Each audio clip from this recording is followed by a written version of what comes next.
You think the future arrives. That is not how it works. You think you move toward what you want, step by step, evidence by evidence, until one day it appears. That is not the mechanism. That was never the mechanism. You tell yourself you are being patient. You tell yourself you are being strategic. You tell yourself the timing simply is not right yet. Each of these sounds like wisdom. None of them is the reason. You have been taught to wait. Wait for the market to shift. Wait for the right season. Wait for someone above you to finally notice. None of that is patience. It is postponement, wearing patience as a disguise. There is a technique. Neville Goddard called it living in the end. Not planning the end. Not hoping for the end. Occupying it. The scene you would see if the wish were already fulfilled. You do not wait for it. You enter it.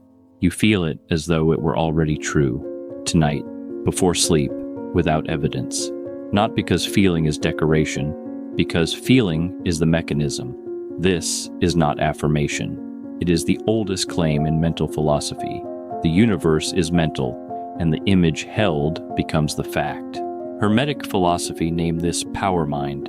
Atkinson named it the creative power of thought. Neville named it imagination. Older texts named it the word, the meaning behind the world, dwelling not in one man, but in all men. 4 names. 1, mechanism, not a metaphor. A description of how mind produces matter. Assumption, held long enough, hardens into fact. That is the entire law. Everything else in this video is only application. There is an old text that describes this same mechanism using different language. It says, "A creative word became flesh and dwelt among men." The translation is imprecise.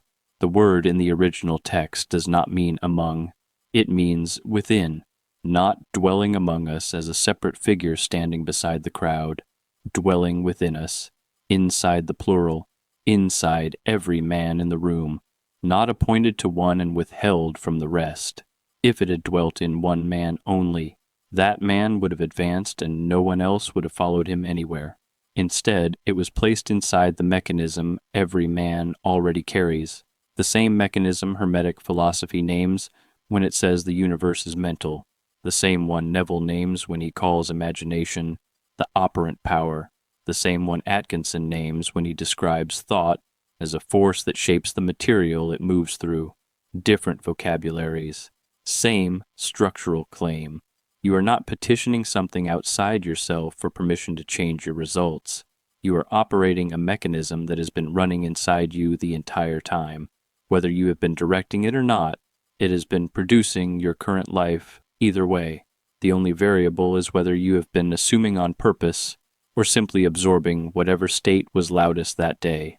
There is a specific word used for what happens when a held assumption finally appears in the visible world: resurrection. Not an event that happened once, to one figure, in one story.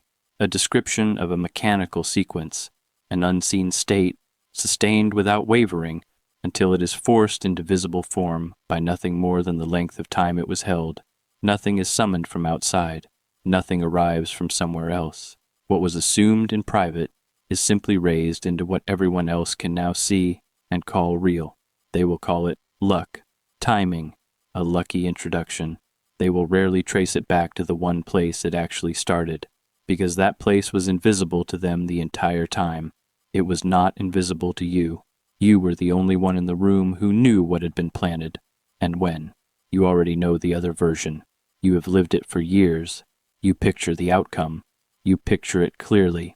Then, you check your bank account. Then, you check the calendar. Then, you check your reflection. None of it matches. So you file the picture as fantasy and return to waiting. Waiting for the sign. Waiting for the opening. Waiting for someone to hand you permission. You call this being realistic. It is not realistic. It is standing outside the state you want, describing it, instead of living inside it. You have spent years describing your future from the outside, not one night spent occupying it. Consider the version of this at work. You know exactly what the promotion would feel like. You have played the scene 100 times, the handshake, the new title on the door, the different tone people use with you in meetings. But you play it like a memory from someone else's life, not your own. You watch it from a distance, the way you would watch a stranger's home video. That distance is the entire problem. Consider the version of this with money. You do not lack the ability to picture more. You picture it constantly. The account that isn't tight every month. The decision made without checking a number first. Then you open the banking app. The picture collapses on contact. You mistake the collapse for proof. It is not proof. It is only the current fact, reporting itself exactly as it is built to do. Consider the version of this with respect. You know the specific tone you want people to use with you. Steady, certain, without the need to repeat yourself twice. You have heard that tone in your head. You have never once heard it and believed, in the moment, that you were already the man they were using it with. You keep it filed as a wish. A wish is a want held at arm's length. An assumption is the same want, brought inside and lived in. That is the only difference. And it is the only difference that matters.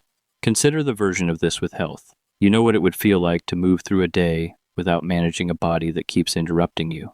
You have imagined the version of yourself who sleeps without effort, who does not narrate every ache out loud, who forgets, for entire afternoons, that the body exists at all. Then a friend asks how you are, and out of habit, you report the current condition, in detail, as though reciting it keeps you honest. There is a version of this exchange that works differently.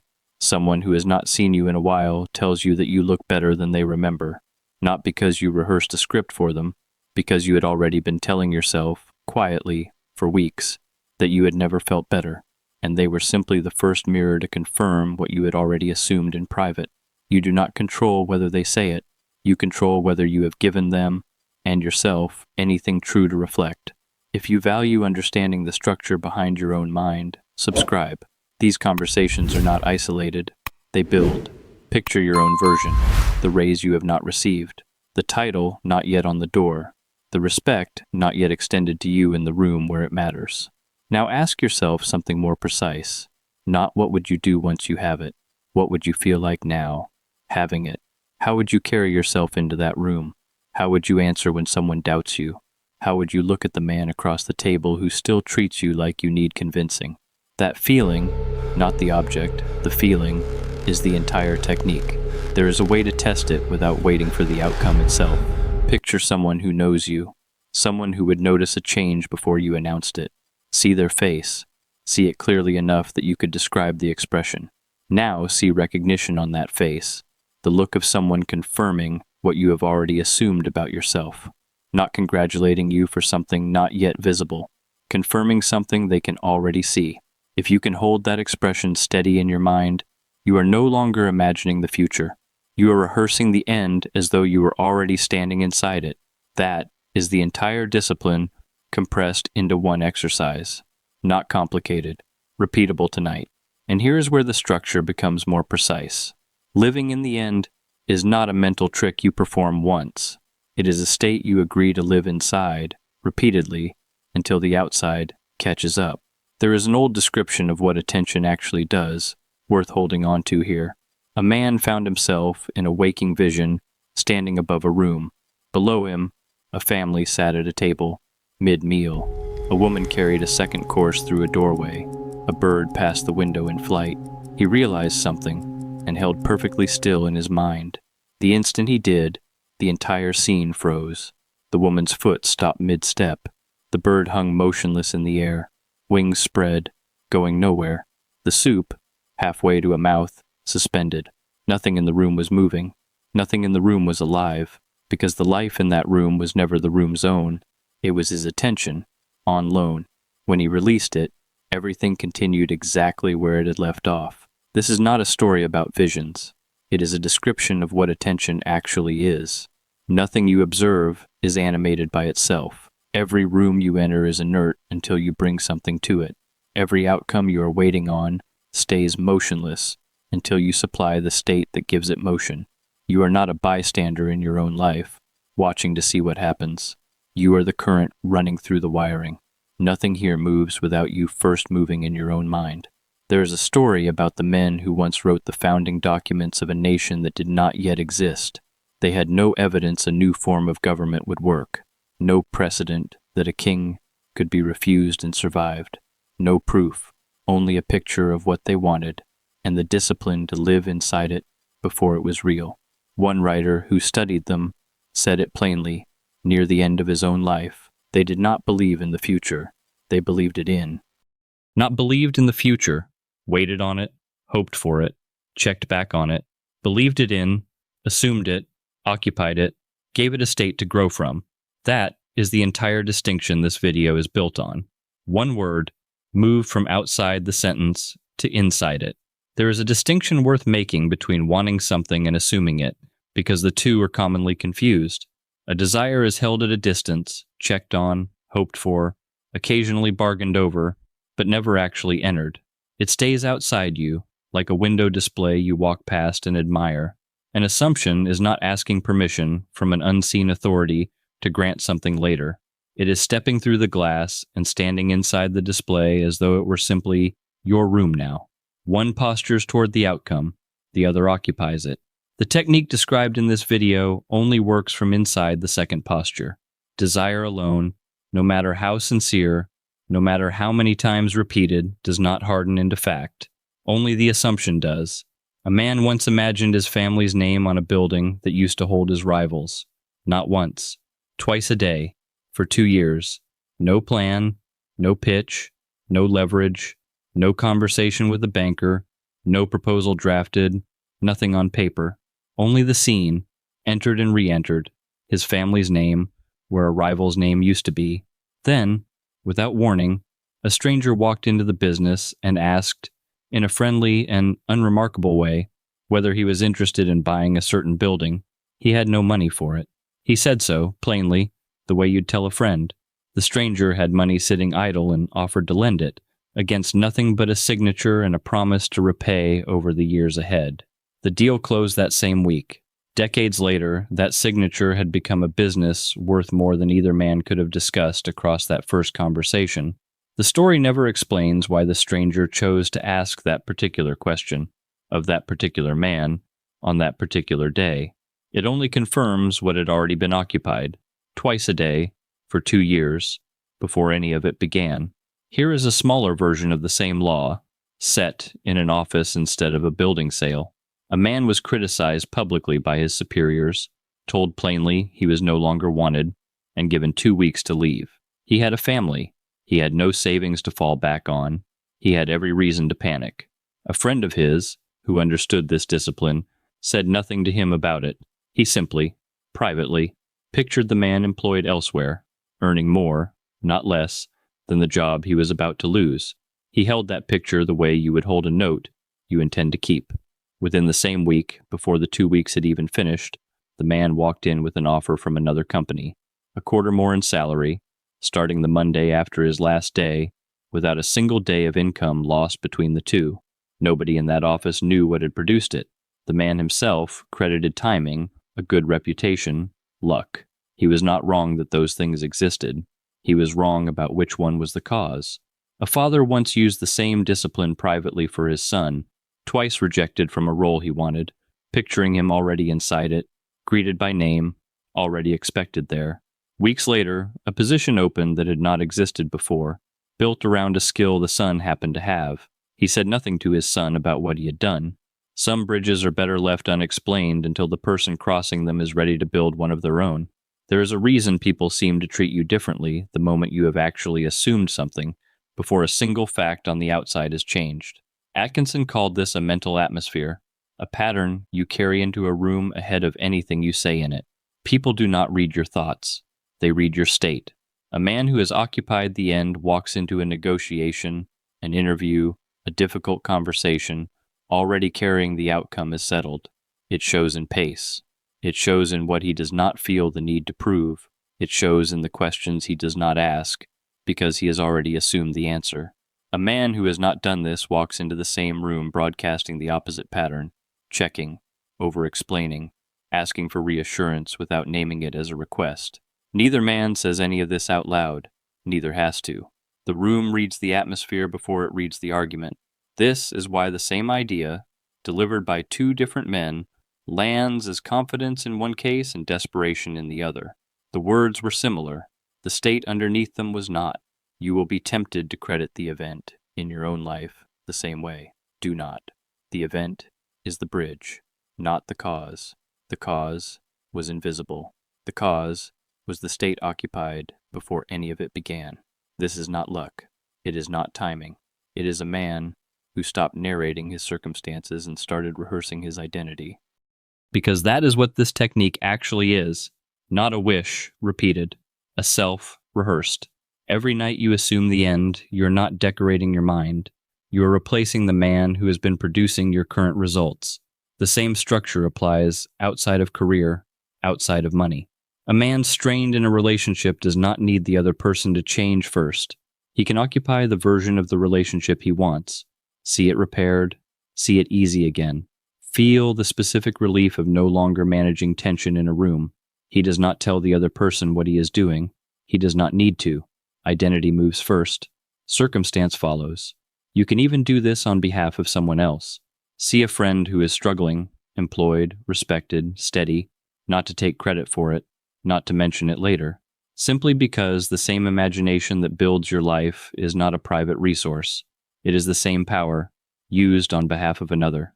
There is an old teaching worth naming here, because it explains why handing someone money rarely fixes anything for long. Give a man what he needs, and he returns for more tomorrow. He has no way to keep it. He was never given the mechanism, only the object. Tell a man who he is, that the same creative power runs through him, and he stops needing anything given to him at all. This applies to your children the same way it applies to a struggling friend. Providing for someone is not the same as showing them the source they are standing on. One feeds a result, the other installs a cause. If you have people depending on you, this is the more useful thing to give them, and it costs you nothing but attention. If you have children, this is not abstract. They will not remember most of what you told them to do. They will remember, without being able to name it, what you assumed about yourself in front of them. A man who occupies defeat quietly, at the dinner table, in the tone he uses about his own prospects, hands that assumption to the next generation as surely as he hands them anything else in the house. A man who has quietly rehearsed a different self, not bragged about it, not announced it, simply occupied it, hands them something else instead, evidence, lived in front of them, that a man's circumstances are not the final word on who he is. You are already teaching this lesson. The only question is which version. There is one more application worth naming, because it may be the most immediately useful of all. At the end of the day, before you enter the state you want to sleep in, look back at what actually happened. If something in the day contradicted the man you are assuming yourself to be, a conversation that went badly, a moment you were dismissed, a mistake that confirmed an old identity, do not carry it into sleep unedited. Revise it, not by lying to yourself about what occurred, by replaying the scene as it should have gone if you had already been the man you were assuming. See the conversation land differently. Hear yourself respond the way that man would respond. Let the corrected version be the last version your mind holds before sleep. This is not denial. Denial refuses to look at the day. This looks directly at it and then edits the only part of the day still under your control, which is not the event. It is what you carry forward from it. This requires something specific, not positivity, not hope, discipline of attention. You must stop consulting your senses as the final authority. Your senses will report exactly what is still true right now. That is their function. It is not their job to report what is becoming true. Every time you check for evidence before you have finished occupying the state, you interrupt it. You go back to zero. Most men do this daily. They assume for 10 minutes and spend the other 23 hours and 50 minutes gathering evidence against it. The cost is this. You will feel foolish. You will feel foolish holding a feeling reality has not yet confirmed. That discomfort is not a sign you are wrong. It is the exact texture of doing this correctly. There is a specific argument that will rise up against you the moment you try this. It sounds reasonable. It always sounds reasonable. It will tell you that you are lying to yourself. It will point at the bank account, the empty inbox, the silence from the person you are waiting to hear from, and it will call these things facts, as though a fact were the same thing as a verdict. A fact is not a verdict. A fact is a report on conditions that have not yet been reauthored. You are not required to argue with the voice that produces this objection. Arguing with it gives it more attention. and attention is the one resource it survives on. You are only required to return, gently, without drama, as many times as it takes, to the state you have chosen to occupy. There is an old idea, buried inside a story about betrayal, worth extracting from its religious wrapping and used structurally. The betrayer in that story was not an outside enemy. He was one of the closest to the center of the work, someone with full access to what was being built, who chose, at the critical moment, to hand it over to the very forces working against it. Structurally, this describes something precise. The only entity with enough access to sabotage your assumption is the part of you that already knows the state you are trying to hold. Doubt from a stranger cannot touch it. Doubt from you can dismantle it in a single evening. This is why the practice is private, not because it needs to be hidden from other people, because the only real threat to it was never other people. No one betrays this discipline but you, not the market, not the timing, not the people around you who doubt it out loud. You are the only one with access to the state you are assuming. You are the only one who can abandon it. If it fails to harden into fact, it will not be because the mechanism failed. It will be because attention was withdrawn before the work was finished. That is not meant to add guilt to the process. It is meant to remove every excuse that isn't actually the cause. There is a difference between abandoning the assumption and simply not yet seeing its bridge. Do not confuse the two. A held assumption that has not yet appeared is not evidence of failure. It is evidence of a bridge still being constructed, out of parts you were never meant to see being assembled. The moment you abandon the state because the calendar disagrees with you, you do not return to neutral.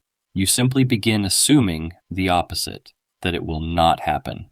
And that assumption, held with the same consistency, hardens into fact just as reliably as the one you gave up on. There is no neutral option here. You are always assuming something. The only choice is which end you are willing to live in. Here is the discipline, stripped to its parts. 1. Select one scene, small enough to hold, specific enough to feel, not the whole future. One scene that implies the whole future. 2. Enter it before sleep, when the body is still and the mind stops arguing with you. 3. Feel it as though it were memory, not fantasy, not something you are picturing, something you are recalling. Then let go of how, not because how doesn't matter, because how is not your assignment. The state is your assignment. The bridge builds itself. 4. During the day, when doubt rises with unusual force, do not fight it in the open. Return, briefly, privately, to the felt sense of the assumed state, even for 10 seconds, even standing in a hallway, even mid-conversation. You are not restarting the exercise each time. You are refusing to let the loudest voice in the room be the only one that gets a vote. 10 seconds, repeated through a difficult day, accomplishes more than 20 minutes performed once and abandoned under the first sign of contradiction. 5. Turn the practice into something physical instead of purely mental. Choose a small, ordinary object, something you can carry, wear, or place somewhere you will see it daily. Treat it as though it already confirms the state you have assumed, not as decoration, as evidence you have privately decided to accept. A watch worn as though it were purchased after the raise, not before it. A key kept on the desk as though it already opens the office you have not yet been given. A note in your wallet with a single line written on it, read the way you would read a receipt for something already paid for. The object does not cause anything by itself. It is simply a way of keeping the assumption in contact with your day, instead of leaving it only in the 20 minutes before sleep. Most men who try this once and stop do so because they treat the assumption as a mood. A mood fades by noon. An assumption, anchored to something physical you touch daily, does not fade the same way. If you do not do this, nothing collapses. That is the danger. Nothing collapses. You simply keep living inside the account of what already happened, narrating your circumstances back to yourself as though they were the cause, instead of the report. 5 years from now, you will have new evidence. It will look almost exactly like the evidence you have now, not because life refused you, because you never once occupied anything other than the current fact. You called it patience. It was rehearsal of the same man in the same room, producing the same results. You will still get up. You will still work. You will still check the phone for a message that changes something. None of that is the problem. The problem is what happens the moment before sleep, the one window every day where attention is finally quiet enough to plant something, and you spend it reviewing the day instead. Reviewing what went wrong, reviewing what almost happened, reviewing the version of yourself that stayed the same. That is not neutral. That is a nightly rehearsal too, just aimed at the wrong self. There is a specific version of this that plays out on a screen now, more than it used to. You open an app and see someone you once sat next to, in a classroom, in an entry-level job, in a life that looked, at the time, indistinguishable from yours, now standing somewhere you have pictured standing yourself. The old response is comparison. Comparison keeps you in the current fact, measuring distance, which only confirms the distance. The more precise response is recognition, not of them, but of the mechanism. They did not outwork you by some multiple visible to the eye. Somewhere along the way, they simply stopped describing an outcome from the outside and started occupying it from the inside, long before there was anything to show for it. You are allowed to do the same thing tonight. Nobody is guarding the entrance to this. There is a particular kind of pain that shows up later for the men who never start, not the pain of failure, the pain of watching someone next to you get up, do exactly this, quietly, without announcing it, and arrive somewhere you were also picturing, years ago, before you decided it wasn't practical. You will not always know that is what happened. They will not tell you they assumed it into place. They rarely do. You will only see the result and assume, the way you always have, that it was timing or luck or a connection you did not have. You were both standing in the same room once, hearing the same idea. One of you carried it home and lived inside it. The other filed it under interesting and went back to checking evidence. That is the entire difference between the two futures. Everything in this video reduces to one operation, repeated nightly, not managing the outside, occupying the end, on the inside, until the outside has no choice but to follow, not explaining the mechanism to people who have not asked, living inside it quietly enough that the results do the explaining later, if it ever needs explaining at all. So when do you begin? Not when the picture makes sense, because it will not make sense. That is what a false-seeming assumption feels like. Not when you have evidence to support it, because the assumption is the cause of the evidence, not the result of it. Not once you feel ready. Readiness is a feeling that arrives after repetition, not before it, not once the timing improves. Timing is not a condition you wait for.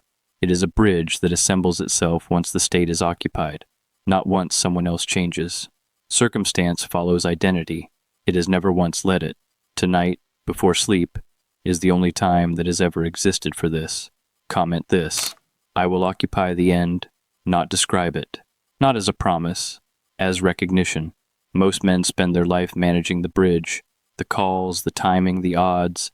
Few ever go to the end first and let the bridge assemble itself. That is the entire structure, and until it is practiced, not understood, nothing changes.